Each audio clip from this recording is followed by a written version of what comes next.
Olá pessoal, tudo bem com vocês? Nós vamos fazer essa nossa terceira aula da disciplina de estudo da teologia apocalíptica. Nós já fizemos uma breve introdução do debate apocalíptico a respeito da terminologia dessa área, quais são as principais discussões em torno desses conceitos, e lançamos algumas ideias principais a respeito do que é a apocalíptica. Hoje, na nossa aula, eu queria falar especificamente sobre a literatura apocalíptica judaica. Só que, ao falar dessa literatura, nós não vamos ter como falar de toda ela e nem mesmo aprofundar muito em escritos específicos, uma vez que é um corpus, né, literário vasto. E são diferentes escritos agrupados dentro dessa grande área, ou desse grande conhecimento chamada literatura apocalíptica. Eu vou lançar algumas ideias gerais a respeito do que é essa literatura apocalíptica judaica, especificamente não canônica. Vou falar um pouquinho em relação do ambiente histórico ou do contexto de produção desse tipo de escrito, com algumas informações relativas à relação entre os judeus e romanos, como que isso, de alguma maneira, está presente na representação simbólica ou visionária desses escritos, para nós entendermos um pouco esse contexto de produção, uma vez que nós partimos do ponto de vista da hermenêutica reformada, de que, no caso dos escritos bíblicos, nós sempre temos que olhar o contexto histórico, no qual esses escritos foram produzidos e para quem eles se dirigem. É claro que nós vamos trabalhar com escritos não inspirados, segundo o nosso ponto de vista. Contudo, o contexto de produção ainda histórico desses escritos é importante para a sua compreensão. Lembrando que já falei na aula passada da vinculação desses escritos em relação ao que eles retomam, ressignificam e falam do Antigo Testamento. Então, nossa aula de hoje vai ser para explorar um pouco essa questão da literatura apocalíptica judaica. Ok? Então, vamos começar, então, com a nossa aula. Então, de forma introdutória, para a gente entender um pouco aqui. A literatura apocalíptica judaica. Em primeiro lugar, já tinha comentado na aula passada, ela se apropria de gêneros literários, temas e expressões do Antigo Testamento. Isso é um ponto fundamental. A literatura apocalíptica judaica está embebida, ou ela carrega muitas referências, muitas expressões, símbolos, visões, que já tem algum paralelo no Antigo Testamento. Mas a diferença, não é a mesma coisa, claro, nunca seria, é que essa literatura ela ressignifica esses gêneros, esses temas e expressões do Antigo Testamento de acordo com o espírito, o contexto, a mentalidade, a forma, a visão de um mundo de sua própria época. Então, por um lado, essa literatura ela reelabora imagens do Antigo Testamento, por outro lado, ela faz isso por causa de um certo anseio, expectativa e tensões do período de produção. Então, é importante a gente entender que essa literatura, ao mesmo tempo que ela retoma o Antigo Testamento, ela tenta, de alguma maneira, dar respostas a dilemas da sua própria época. Além disso, significa dizer o seguinte, que ela recorre a temas do Antigo Testamento, interpretando-os, bem como projeta visões, previsões e visões sobre o futuro. Eles retomam, por exemplo, visões de Daniel, do embate entre os animais, a visão de Daniel, retomam visões de Zacarias, de Isaías. Então, eles recorrem a esses temas, mas eles propõem esses escritos uma reinterpretação desses temas. Eles retomam o Antigo Testamento, claro, porque por causa da sua autoridade perante a cultura judaica como escrito sagrado, mas a gente não pode correr o risco de achar que é apenas uma recorrência, pelo contrário, uma reinterpretação ou interpretação do Antigo Testamento. Por isso que é importante a gente sempre fazer a leitura casada do Antigo Testamento com esses escritos para entender quais são as inovações ou, vamos dizer assim, implementações ou percepções hermenêuticas da literatura apocalíptica judaica em relação ao Antigo Testamento. Uma questão importante, o período interbíblico foi o período principal dessa produção de escrita apocalíptica judaica. Por quê? Nós vamos entender alguns fatores que vão deixar isso mais claro. O intervalo sem revelação profética, ou seja, você pegar corretamente, você vai perceber que foram pelo menos 4 séculos sem surgimento, sem a emergência de um profeta canônico, de um profeta inspirado, do nosso ponto de vista. Para um judeu que tinha um grande apreço e conhecia essa literatura profética, é como se fosse um vácuo, é como se fosse uma lacuna muito séria em termos de não ter a revelação profética. Nesse sentido, nesse período surgem várias vozes literárias que tentam trazer luz numa reinterpretação do Antigo Testamento para o seu próprio período. Então, a gente precisa compreender a literatura apocalíptica à luz do período interbíblico.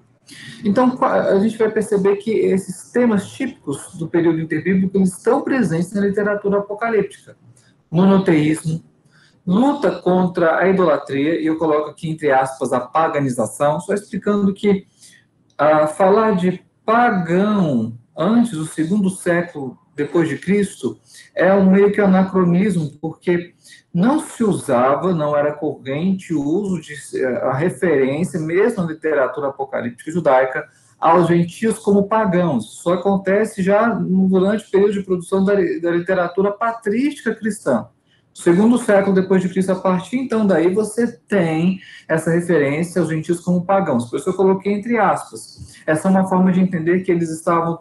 Essa literatura tenta combater uma certa influência ou presença de elementos que eles consideravam ímpios, estranhos, estrangeiros dentro da cultura, da religiosidade da sociedade judaica. Outro tema importante é a ideia do povo judeu ainda como povo eleito, e, claro, o julgamento das nações ímpias, isso aparece com muita força na literatura apocalíptica judaica. Vamos entender um pouquinho essa questão do monoteísmo dentro dessa literatura. A religião judaica, da qual surge a literatura apocalíptica, tenta dar as respostas ao seu contexto. A primeira resposta é uma ênfase muito grande no monoteísmo. Nós temos 2 escritos principais aqui, que é a Carta de Aristeias e o livro de Judite. Qual que era a necessidade? Porque eles estavam preocupados em reforçar, em afirmar a religião judaica como monoteísta. Primeiro, eles estavam rodeados, como estiveram em outros momentos de sua história, por várias nações que eles chamavam ímpias, estrangeiras, e que elas eram, a gente pode chamar hoje de politeístas, mas essas religiões tinham dentro do seu panteão, dentro do seu arcabouço de crenças, várias divindades. Nesse contexto, faz sentido, então, a religião judaica, a cultura judaica, afirmar-se como monoteísta, numa espécie de combate não apenas a essa presença de outras divindades e religiões nessa região do Antigo Oriente Próximo, bem como uma forma de se opor à própria dominação estrangeira. Por que eu não aceito? Por que eu quero me voltar contra, por exemplo, a dominação dos romanos, né, ao governo dos romanos? Porque eles são adeptos ao rito, a uma religião que contempla várias divindades. Por isso que a gente entende que a época que Jesus viveu, ele vem num período de muita sensibilidade para com essa temática, de um afloramento dessa tensão entre os limites, né, da imposição do domínio romano para com a religião judaica e a sensibilidade dos judeus para com esse tema. Por isso, os apócrifos, em geral, expressam, ou têm essa preocupação com a fé pura de Israel. Essa fé monoteísta, na crença num Deus único, está muito presente nesses escritos. Além disso, por isso que esses apocalipses judaicos intensificam essa noção de um povo puro e eleito, em contraste, em oposição a essa presença estrangeira, essa presença de outros povos. Por isso, você tem duas tendências que são presentes e são, de alguma maneira, estão em embate dentro da própria cultura judaica, dessa discussão entre rabinos, entre mestres judaicos. O exclusivismo, em termos dessa afirmação mais clara, mais enfática da religião judaica como exclusivista, como pura, como santa, e o universalismo, que é a tendência mais aberta, mais flexível, representada aqui, eu já coloquei, pela escola de Hillel. que já é bem conhecido, vocês devem ter estudado um pouco sobre isso na introdução da análise do Novo Testamento. Quais eram as linhas principais dentro das escolas judaicas de formação ou de ensino oficial? Outro ponto, qual que era a relação de Israel com essa república e depois Império Romano? Vamos fazer uma distinção aqui terminológica para explicar por que eu coloquei república e depois eu coloquei Império Romano. Há um equívoco muito grande se falar de Império Romano antes do século I depois de Cristo. Império Romano é uma designação, uma expressão para se referir a esse sistema de governo romano a partir de Augusto, que a gente pode falar de Augusto a partir de 27 a.C., até ele morre em 14 depois de Cristo. A partir daí você pode falar de Império Romano, nesse sentido, como essa forma de governo. Antes disso, e que tem muito a ver com os escritos não canônicos apocalípticos judaicos, é república, a República Romana. Então, falar de Império Romano no século I antes de Cristo, século II antes de Cristo, é um grande equívoco. Não era império ainda. Os romanos se viam, eles não tinham uma palavra específica para o seu sistema de governo nesse período, mas a convenção é de que era república, coisa pública. E como é que era essa religião romana que entra em cena nesse contexto histórico e traz muitas tensões na sua relação com os judeus? Primeiro, a religião romana era ritualística. Era uma religião voltada para o ritual, para o cumprimento de fórmulas, de certos ritos que tinham sentido dentro daquela religião. Então, a religião romana, sendo uma religião cívica, pública, ela prezava pela obediência e, de alguma maneira, esse regramento dos ritos. Então, se era, por exemplo, um rito de expiação, então tinha uma fórmula, uma certa ordem específica desse rito. Se no final desse rito alguma coisa acontecesse fora dessa ordem, é como se o rito não fosse válido. Em termos das divindades romanas, por que para os romanos era importante esses ritos? Porque esses ritos eram feitos para divindades que muitas vezes eram patronos locais de províncias, de cidades, então era algo local, bem como da república como um todo. Então, uma determinada cidade, vamos colocar aqui um exemplo, a cidade de Éfeso, ela tinha como sua patrona a divindade Diana, Diana dos Efésios. Então, por que eles prestavam ritual ou homenagem a essa divindade? Porque eles entendiam que essa divindade era uma divindade que trazia prosperidade, proteção para essa cidade. Então, por isso que havia um embate, porque cada região tinha certas divindades como patronas. E isso trazia dificuldade porque para um judeu, mesmo morando numa cidade romana, ele não se dava a esses rituais. Nós vamos entender esse impasse daqui a uns minutos. Outra questão importante, que a religião romana sempre estava aberta a novas divindades. Aberta, assim, era um ambiente complexo. Ora, os romanos estavam mais abertos a determinadas divindades, determinados locais. Ora, eles eram mais duros e hostis para com essas divindades. Então, um misto de diplomacia e de hostilidade. O que estava por trás disso? Os interesses. Quando era do interesse e era para o bem da República Romana, havia, de uma certa forma, inserção, aceitação dessas divindades, mesmo estrangeiras, como o caso aqui de Ísis, na cidade de Pompeia. Em outros momentos, havia uma hostilidade para com essas divindades. O que traz um impasse, não só no período da República, mas o Império, entre a religião romana e o judaísmo? Porque o fato dos judeus não prestarem culto, não culto, mas não participarem desses rituais para as divindades humanas, era visto como uma quebra dessa pax deorum, dessa paz dos homens com os deuses, que os homens aplacavam a ira dos deuses ou conseguiam o favor destes. Como os judeus não participavam desses rituais, eles não participavam dessa religião cívica, eles eram vistos como inimigos, não só daquela cidade, mas algumas vezes poderiam ser considerados inimigos da própria república, porque eles não estavam contribuindo para essa paz cívica no contexto romano. Embora o judaísmo é muitas vezes falado, mas o judaísmo era religião lícita. Então, o judeu ele podia construir sua sinagoga em território romano, ele poderia continuar tendo várias suas agendas do sábado, guardar o sábado. Ele não era listado no exército romano. Mesmo sendo religião lícita, a gente não pode correr o risco de achar que não existiam tensões. Existiam tensões e tensões sérias. Tanto é que você teve levantes, revoltas judaicas no século I e II antes de Cristo.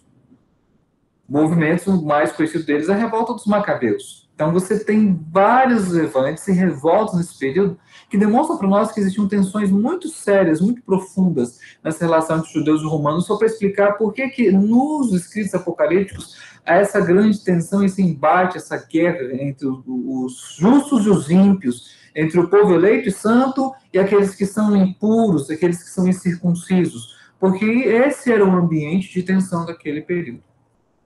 Então, vou passando aqui um pouco mais para a própria religião judaica nesse contexto. Primeira questão da ética judaica, voltada muito para a santidade.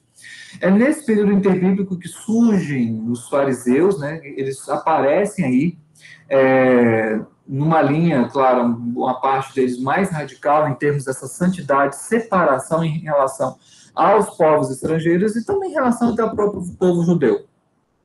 Essa ética judaica está presente nos escritos apocalípticos, enfatizam três virtudes.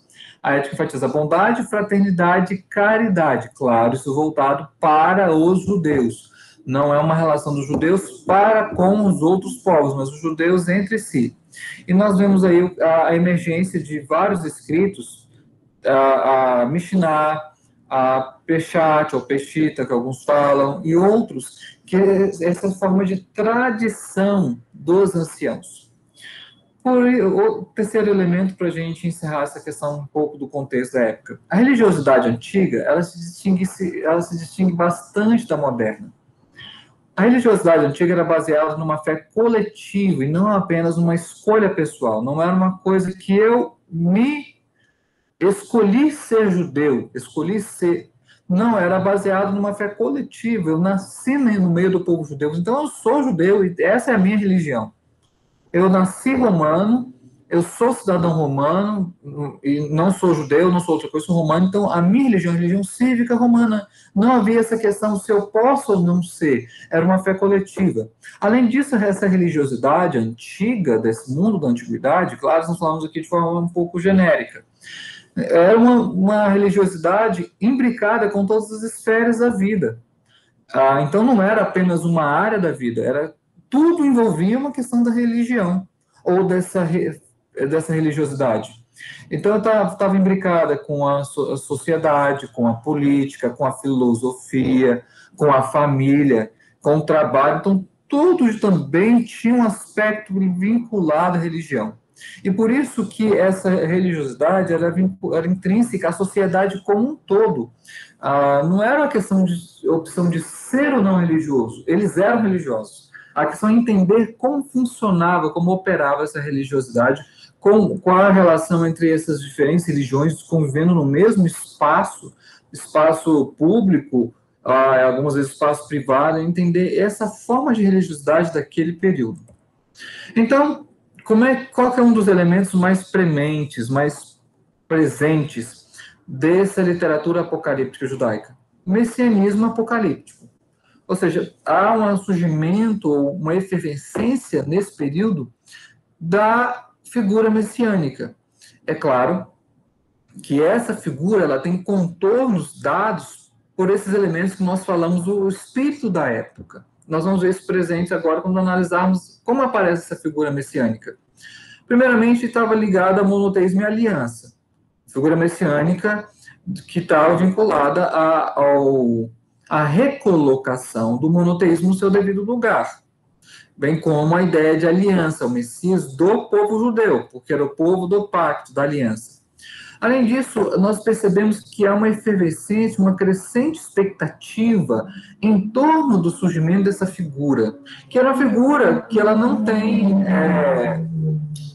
não é uma figura tão bem delimitada, ela tem contornos flutuantes de acordo com o escrito que você está analisando, apocalíptico. Às vezes ela tem contornos mais bélicos, outras vezes ela tem contornos mais religiosos, não quer dizer que uma coisa exclui a outra, mas não é uma figura tão parada, estanque assim, ela é variável de acordo com o escrito apocalíptico que você está analisando. O que nós vamos falar aqui são alguns aspectos que nós percebemos mais comuns a esses escritos, mas cada um deles vai ter uma peculiaridade, uma especificidade na maneira como elabora essa figura. Primeiramente, sua vinda em relação ao tempo está vinculado com algumas coisas, que é um programa apocalíptico judaico presente nesses escritos para essa figura. A vindicação, ou seja, a vingança, a retribuição de toda a humilhação, toda a dominação que Israel tem passado já há séculos. Essa figura messiânica, então, é apresentada como aquele que vem para vindicar, para vingar o povo santo e escolhido de tudo que sofreu de errado. Claro, vinculado a isso, a exaltação de Israel, né? Uma ideia de que Israel seria exaltado à sua dignidade política, como se fosse o povo mais importante do período. Há também a derrota dos inimigos, são narradas visões a respeito de guerras, a respeito dessa derrota do bem que derrota o mal. Há uma expurgação, eu chamo aqui de paganismo, mas essas religiões, outras religiões presentes, permeando esse território, que é o território da Terra Santa, essas religiões serão expurgadas, haverá um retorno da religião pura judaica. Outro ponto importante, galera, essa natureza do Messias é uma natureza supra-humana. É difícil definir, não é tão simples, qual é a essência específica dessa figura messiânica. Ele não é tal qual Deus, ao mesmo tempo, não é um homem qualquer, um homem comum como eu e você. Então, alguns falam de natureza supra-humana, ou seja, estaria no meio. Essa figura ele aparece com prodígios e que, com a sua vinda, começa-se, dá-se início a uma era de paz e prosperidade. Nós já falamos, por exemplo, na aula passada sobre o Apocalipse de Baruque, trecho 28, em que há essa percepção de que a vinda dele traria uma era feliz e pacífica. Só que, ao mesmo tempo, essa expectativa da apocalíptica judaica ela era um tanto quanto ambígua, ambivalente. Porque, ora, esses escritos são mais fervorosos, ora, são céticos. Às vezes, o mesmo escrito tem esses dois aspectos, um mais fervoroso, mais otimista e outro mais pessimista. No geral, prevalece uma noção mais pessimista a respeito dessa questão da vinda do Messias. Quais escritos que a gente precisa olhar isso com mais clareza? Salmo de Salomão 17, Livro de Enoque, Testamento dos 12 Patriarcas e 4 Esdras. Eu vou parar aqui um pouco a projeção, a compartilhamento, só para você, por favor, entender alguma coisa importante. A gente trabalha dentro da grande área de teologia com vários escritos, canônicos, não canônicos, a literatura teológica que foi escrita ao longo do tempo, baseada nesses escritos ditos, essas fontes primárias. Mas uma coisa que é importante, pessoal, é que a gente tem que ler esses escritos. Não dá para apenas fazermos uma avaliação ou tomarmos a avaliação de autores que escreveram sobre a literatura apocalíptica judaica. Eu e você temos que ir e ler esses escritos para nós mesmos vermos essas percepções, até mesmo corrigirmos parte de coisas que às vezes a literatura teológica, os teólogos vão dizer que nós vamos ver que não procede, que não tem fundamentação quando você vai às fontes primárias. Então, essa minha fala é um incentivo para você ler. Se você que não teve contato ainda com essa literatura, não teve como participar desse processo de leitura das fontes primárias, recomendaria para você pelo menos 2 escritos inicialmente. O livro de Enoque, e os testamentos dos 12 patriarcas. Eu acho que já é um bom pontapé, e ali você já vai conseguir analisar muitos desses elementos que nós estamos trabalhando aqui. Eu, como disse no início da aula, não tenho como pegar todos esses escritos e fazer, não é a proposta da disciplina, fazer uma análise acurada desses escritos. Não temos como fazer isso de forma mais aprofundada, verticalizada. Uma hora ou outra eu vou trazer algum excerto, algum trecho que seja importante para a nossa discussão, porque o foco da disciplina é teologia apocalíptica. Nós falamos da teologia da apocalíptica judaica porque é uma parte integrante dessa disciplina. Não temos como discutir literatura apocalíptica se não falarmos um pouco da apocalíptica judaica. Mas não dá tempo de aprofundarmos. Talvez em um outro momento, se eu conseguir elaborar um curso mais específico sobre a literatura apocalíptica judaica. Bem divertido, é bem engraçado, você vai ver coisas assim, muito cinematográficas, coisas que dariam muito um filme, tipo, assim, a moda Senhor dos Anéis, dariam realmente uma coisa bem legal dentro do cinema. Porque é muito interessante a forma como as visões são trabalhadas. Mas eu gostaria de incentivar você que está assistindo essa aula, eu vou olhar, leia, tire um tempinho, se você não conseguir ler tudo, né, não leia o livro de Enoque todo, os Testamentos dos Patriarcas, leia alguns trechos, porque você verá como que eles tentam vincular o seu escrito a uma figura de importância, por isso tem Esdras, aí, claro, são escritos pseudomínicos, ou seja, são atribuídos a personagens, mas que de fato não escreveram eles. E o próprio livro de Enoque, que retoma um personagem, né, histórico de Gênesis. Mas, de qualquer maneira, eles são importantes para a compreensão deste espírito, dessa cultura judaica da época. Lembrando que os judeus eles não produziam escritos como escritos historiográficos, historiadores. Muito que nós conhecemos desse período são esses escritos, então nós temos que lê-los. Não tem como fugir um pouco disso. Tendo feito esse parêntese, vamos continuar aqui, então, para o nosso conteúdo.